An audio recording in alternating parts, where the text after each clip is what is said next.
ഓം ശ്രീ മഹാദേവിയെ നമഃ. നമസ്കാരം. കഴിഞ്ഞ വീഡിയോയിൽ നമ്മൾ 365 വരെയുള്ള നാമശ്ലോകങ്ങളുടെ അർത്ഥങ്ങളൊക്കെ അറിഞ്ഞു അല്ലേ. ഇന്ന് നമുക്ക് 366 മുതൽ 387 വരെയുള്ള നാമാർത്ഥങ്ങളാണ് അറിയാൻ പോകുന്നത്.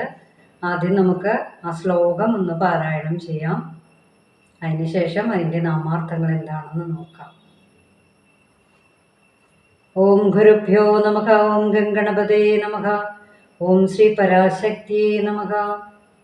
പരാപ്രത്യക്ഷിതിരൂപ പശ്യന്തി പരദേവതാ മധ്യമാ വൈഖരിരൂപ ഭക്തമാനസഹംസിക കാമേശ്വര പ്രാണനാഡീകൃതജ്ഞ കാമപൂജിത ശൃംഗാരരസസമ്പൂർണ ജയാ ജലന്ധരസ്ഥിത ഓഢ്യാണപീഠനിലയാ ബിന്ദുമണ്ഡലവാസിനി രഘോയാഗക്രമാരാധ്യരഹസ്തർപ്പണതർപ്പിത സത്യപ്രസാദിനി വിശ്വസാക്ഷിണി സാക്ഷിവർജിത ഷഡംഗദേവതായുക്ത ഷഡ്ഗുണ്യപരിപൂരിത.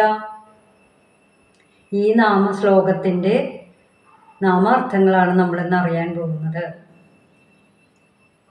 ഇന്ന് നമ്മൾ ആദ്യം ശബ്ദത്തിൻ്റെ 4 അവസ്ഥകളെ കുറിച്ച് പറയുന്ന നാമങ്ങളുടെ ഒരു വിശദീകരണം പറയുകയാണ് കേട്ടോ. അതായത് പര, പശ്യന്തി, മധ്യമ, വൈഖരി എന്ന 4 ശബ്ദാവസ്ഥകളെ കുറിച്ച് ഇവിടെ പറയുന്നുണ്ട്. ഈ ശബ്ദത്തിൻ്റെ എല്ലാം സ്വരൂപിണിയാണ് ദേവി. അതായത് പര എന്ന അടിസ്ഥാനപരമായ ശബ്ദത്തിൻ്റെ ആ ഒരു തുടക്കം വരുന്നത്, ബേസിക് ശബ്ദം വരുന്നത് മൂലാധാര ചക്രത്തിൽ നിന്നുമാണ്. മൂലാധാര ചക്രത്തിൽ നിന്നും സ്വാധിഷ്ഠാനവും മണിപൂരക ചക്രത്തിലും എത്തുമ്പോൾ ആ ശബ്ദം പര എന്ന ശബ്ദം പശ്യന്തി എന്ന ശബ്ദരൂപമായി മാറുന്നു. അതിനുശേഷം പശ്യന്തി എന്ന ശബ്ദം അനാഹത ചക്രത്തിൽ ബുദ്ധിയുമായി ചേർന്ന് ശബ്ദത്തിൻ്റെ പൂർണ്ണാവസ്ഥയിലെത്തുകയും, അതായത് കണ്ഠത്തിലൂടെ പുറത്തേക്ക് വരുമ്പോൾ പൂർണ്ണമായ വൈഖരി രൂപം, അതായത് വൈഖരി എന്ന ശബ്ദമായി മാറുകയും ചെയ്യും. ശബ്ദസ്വരൂപമായ ദേവി ഇങ്ങനെയാണ് നമ്മുടെ ഉള്ളിൽ ശബ്ദമായി പ്രവർത്തിക്കുന്നത്. അപ്പോൾ ഇനി വരുന്ന 4 നാമങ്ങളിലും അതാണ് അർത്ഥമാക്കുന്നത്.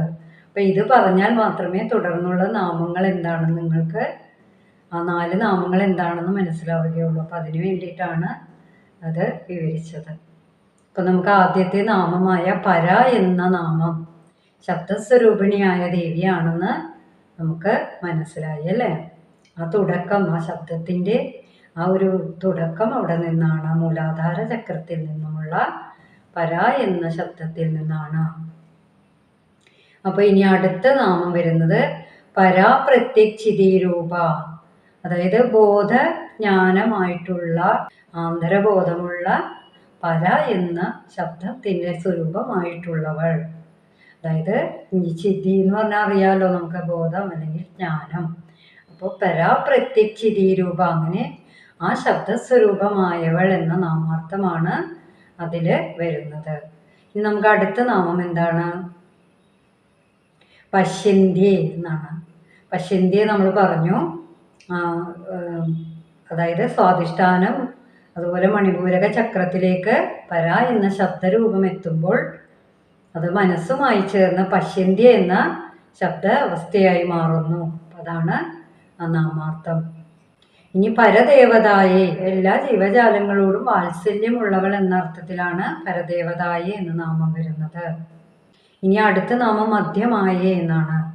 മധ്യമായ എന്നാൽ അനാഹത ചക്രത്തിലെത്തുമ്പോൾ പശ്യന്തി എന്ന ശബ്ദാവസ്ഥ പൂർണ്ണമായും ബുദ്ധിയുമായി ചേർന്ന് പൂർണ്ണാവസ്ഥയിലെത്തുന്നു. അതിന് മധ്യമായ എന്നാണ് നാമം പറയുന്നത്. അടുത്ത നാമം വൈഖരി രൂപായ എന്നാണ്. വൈഖരി രൂപം പൂർണ്ണമായി, അതായത് കണ്ഠത്തിലൂടെ ശബ്ദം പുറത്തേക്ക് വന്നാൽ അത് വൈഖരി രൂപമായി മാറി, അതായത് വൈഖരി എന്ന ശബ്ദമായി മാറുന്നു. ആ അവസ്ഥയ്ക്കാണ് വൈഖരി രൂപായ എന്ന നാമം അർത്ഥമാക്കുന്നത്. അപ്പം ഈ എല്ലാ ശബ്ദസ്വരൂപമായ, ഈ എല്ലാ ശബ്ദ അവസ്ഥയ്ക്കും സ്വരൂപമായവളാണ് ദേവി അല്ലേ. അപ്പോൾ നമ്മൾ ശബ്ദത്തിൻ്റെ 4 അവസ്ഥകളെ കുറിച്ചാണ് ഇവിടെ പറഞ്ഞത്. ആ 4 അവസ്ഥകൾ നമുക്ക് മനസ്സിലായി കാണുമെന്ന് കരുതുന്നു. നമുക്ക് അടുത്ത നാമങ്ങൾ എന്തൊക്കെയാണെന്ന് നോക്കാം. ഭക്തമാനസ കംസികായെ, ഭക്തന്മാരുടെ മനസ്സായ ഒരു മാനസ തടാകത്തിലെ അരയന്നപ്പിട പോലെയാണ് ദേവി എന്ന് ആ അർത്ഥം സൂചിപ്പിക്കുന്നു. അതാണ്. ഇനി നമുക്ക് അടുത്ത നാമം എന്താണെന്ന് നോക്കാം. കാമേശ്വര പ്രാണനാടി, മഹേശ്വരന്റെ പ്രാണനാടിയായ ദേവി അല്ലേ. കാമേശ്വരന് പ്രാണനാടിയായ ദേവിയാണ് ശ്രീ മഹാദേവി. ദേവന്മാരൊക്കെ അമൃതം കുടിച്ച അനശ്വരന്മാരായാലും പ്രളയകാലത്ത് എല്ലാ ദേവന്മാരും എല്ലാവരും പ്രളയത്തിലകപ്പെടും. പക്ഷേ മഹാദേവൻ കാളകൂടം വിഷം കഴിച്ചാലും മഹാദേവന് അത്തരമൊരു ആപത്ത് ഉണ്ടാവുന്നില്ല. അതായത് ആ പ്രളയകാലത്തും മഹേശ്വരൻ അനശ്വരനാണ് ദേവിയോടൊപ്പം. അപ്പോൾ അതാണ് ആ നാമാർത്ഥം സൂചിപ്പിക്കുന്നത്. കാമേശ്വരന്റെ പ്രാണനാടിയായ ദേവിയാണ്. അപ്പോൾ അതിനാലാണ് ആ നാമാർത്ഥം സൂചിപ്പിക്കുന്നത്. മനസ്സിലായി കാണുമല്ലോ. ദേവിയുടെ പതിയായ കാമേശ്വരൻ മാത്രം അനശ്വരനായിട്ട് നിലകൊള്ളുന്നു. അടുത്ത നാമം കൃതജ്ഞായ എന്നാണ്. ജീവികളുടെ കർമ്മങ്ങളെല്ലാം അറിയുന്നവളാണ് ശ്രീ മഹാദേവി അല്ലേ. അങ്ങനെയുള്ള ദേവിയെ കൃതജ്ഞായ എന്ന നാമം കൊണ്ട് സൂചിപ്പിക്കുന്നു. അടുത്ത നാമം കാമപൂജിതായേ. അതായത് നമ്മൾ കഴിഞ്ഞ നാമങ്ങളിൽ പറഞ്ഞിരുന്നു ശ്രീവിദ്യ ഉപാസകരായിട്ട് 12 ദേവന്മാരുണ്ട്. ആ ദേവന്മാരിൽ കാമദേവനും ഉണ്ടല്ലേ. അപ്പൊ കാമദേവനാൽ ഉപാസിക്കുന്ന ദേവിയാണ് ശ്രീ മഹാദേവി. അതാണ് കാമപൂജിതായ എന്ന നാമാർത്ഥം സൂചിപ്പിക്കുന്നത്. അടുത്ത നാമം ശൃംഗാരരസസമ്പൂർണായേ. ദേവി ശ്രീ ലളിതാംബികാ ദേവിയുടെ രൂപത്തിൽ ഇരിക്കുമ്പോൾ ശൃംഗാരരസസമ്പൂർണയാണ് എന്ന് അർത്ഥം സൂചിപ്പിക്കുന്നു.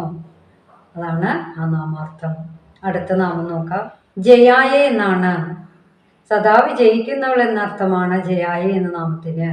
അതുപോലെ വരാഹഗിരി എന്ന സ്ഥലത്ത് ദേവി ജയ എന്ന നാമത്തിൽ സ്ഥിതി ചെയ്യുന്നു എന്നാണ് നാമാർത്ഥം. അടുത്ത നാമം ജാലന്ധരസ്ഥിതായേ. ജാലന്ധര എന്ന സ്ഥലത്തെ വരാഹമുഖി എന്ന ദേവി സങ്കല്പത്തിൽ ദേവി എന്ന നാമത്തിൽ ദേവി സ്ഥിതി ചെയ്യുന്നു എന്ന് പറയുന്നു. അപ്പൊ ജാലന്ധരത്തിൽ സ്ഥിതി ചെയ്യുന്നവളാണ് ശ്രീ മഹാദേവി എന്ന നാമാർത്ഥം. അടുത്ത നാമം എന്താണ്? ഓഢ്യാണപീഠനിലയ. ഓഢ്യാണപീഠത്തിൽ സ്ഥിതി ചെയ്യുന്നവൾ എന്നാണ് ആ നാമാർത്ഥം.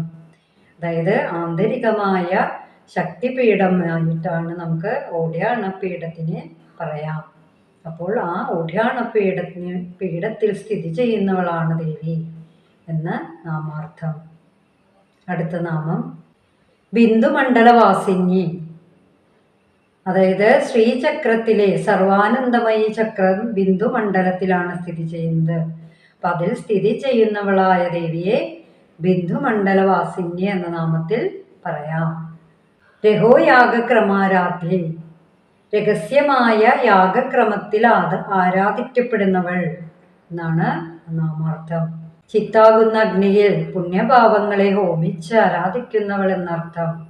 അതുപോലെ കുണ്ടലിനി ശക്തി ഉണർന്ന സഹസ്രാര പത്മത്തിൽ മഹാദേവനുമായി യോഗമുണ്ടാകുന്നതിനെയും രഹോയാഗം എന്ന് പറയാം.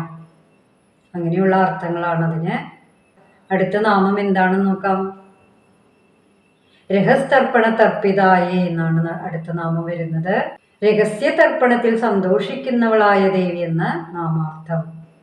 നമ്മുടെ ഉള്ളിലെ ബോധാഗ്നിയിൽ ഭൂമി മുതൽ ശിവൻ വരെയുള്ള 36 തത്വങ്ങളെ ഹോമിച്ച് അർപ്പിക്കുന്നു. അതിനെ രഹസ്തർപ്പണ തർപ്പിത എന്ന് പറയാം. നിരന്തരമായ ആത്മബോധത്തിൽ എല്ലാ മനോവൃത്തികളെയും ലയിപ്പിക്കുന്നു എന്ന് സാരം. അതൊക്കെയാണ് രഹസ്തർപ്പണ തർപ്പിതായ എന്ന നാമങ്ങളിൽ വരുന്ന അർത്ഥം. അടുത്ത നാമം എന്താണെന്ന് നോക്കാം. സദ്യപ്രസാദിന്യെ. അതായത് വേഗത്തിൽ പ്രസന്നവതിയാകുന്നവളാണ് ദേവി. നമ്മൾ ഭക്തിപൂർവമായി എന്ത് ചെയ്താലും അതിൽ ദേവി വേഗത്തിൽ പ്രസന്നവതിയാകുമെന്ന് സാരം. വിശ്വസാക്ഷിന്യെ. അതായത് പ്രപഞ്ചത്തിലെ മുഴുവൻ സാക്ഷിയായിട്ടിരിക്കുന്നവൾ, ആത്മസ്വരൂപമായവൾ സാക്ഷി തന്നെയാണ് അല്ലേ. അപ്പൊ അങ്ങനെയുള്ള ദേവിയാണ് ആ നാമാർത്ഥം കൊണ്ട് അർത്ഥമാക്കുന്നത്. സാക്ഷി വർജിതായേ. ആത്മസ്വരൂപിണിയായ ദേവി തന്നെയാണ് എല്ലാത്തിനും സാക്ഷി. അതിനാൽ മറ്റൊരു സാക്ഷിയായിട്ട് വേറൊന്നും മറ്റൊരു സാക്ഷിയായിട്ട് ഇല്ല എന്നർത്ഥം. അതാണ് ആ നാമാർത്ഥം വരുന്നത്. അടുത്ത നാമം ഷഡംഗദേവതായേ എന്നാണ്. അതായത് 6 ദേവതകൾ അംഗങ്ങളായിട്ടുള്ളവൾ എന്ന് നാമാർത്ഥം. ന്യാസത്തിലെ 6 അംഗങ്ങളായിട്ടുള്ള ആ ദേവതകൾ ഏതൊക്കെയാണെന്ന് നമുക്ക് നോക്കാം. ഹൃദയം, ശിരസ്, ശിഖ, നേത്രം, കവചം, അസ്ത്രം എന്നീ ദേവതകളാണ് ഷഡംഗദേവതായ എന്ന നാമം കൊണ്ട് അർത്ഥമാക്കുന്നത്. അടുത്ത നാമം ഷാഡ്ഗുണ്യപരിപൂരിതായേ. 6 ഗുണങ്ങളോടുകൂടിയവളാണ് ശ്രീ മഹാദേവി. 6 ഗുണങ്ങൾ എന്തൊക്കെയാണ്? സമ്പത്ത്, ധർമ്മം, യശസ്, ശ്രീ, ജ്ഞാനം, വൈരാഗ്യം. അങ്ങനെ 6 ഗുണങ്ങളടങ്ങിയ ദേവതയാണ് ശ്രീ മഹാദേവി. ഷാഡ്ഗുണ്യപരിപൂരിതായ എന്ന് നാമാർത്ഥം സൂചിപ്പിക്കുന്നു. അപ്പൊ ഇതുവരെയുള്ള 387 വരെയുള്ള നാമങ്ങളാണ് നമ്മളിപ്പോൾ അറിഞ്ഞത്. എല്ലാവർക്കും നാമങ്ങളുടെ അർത്ഥങ്ങളെല്ലാം മനസ്സിലായി കാണുമെന്ന് കരുതുന്നു. ശബ്ദങ്ങളുടെ അവസ്ഥകൾ എന്താണെന്ന് മനസ്സിലായി കാണുമെന്ന് കരുതുന്നു. അതിൻ്റെ നാമവിവരണങ്ങളും മനസ്സിലായിട്ട് ഉണ്ടാവുമെന്ന് കരുതുന്നു. ഇനി നമുക്ക് അടുത്ത നാമങ്ങളുമായിട്ട് അടുത്ത ദിനം കാണുന്നത് വരെ എല്ലാവർക്കും നല്ലൊരു ദിനം ആശംസിച്ചുകൊണ്ട് നന്ദി, നമസ്കാരം.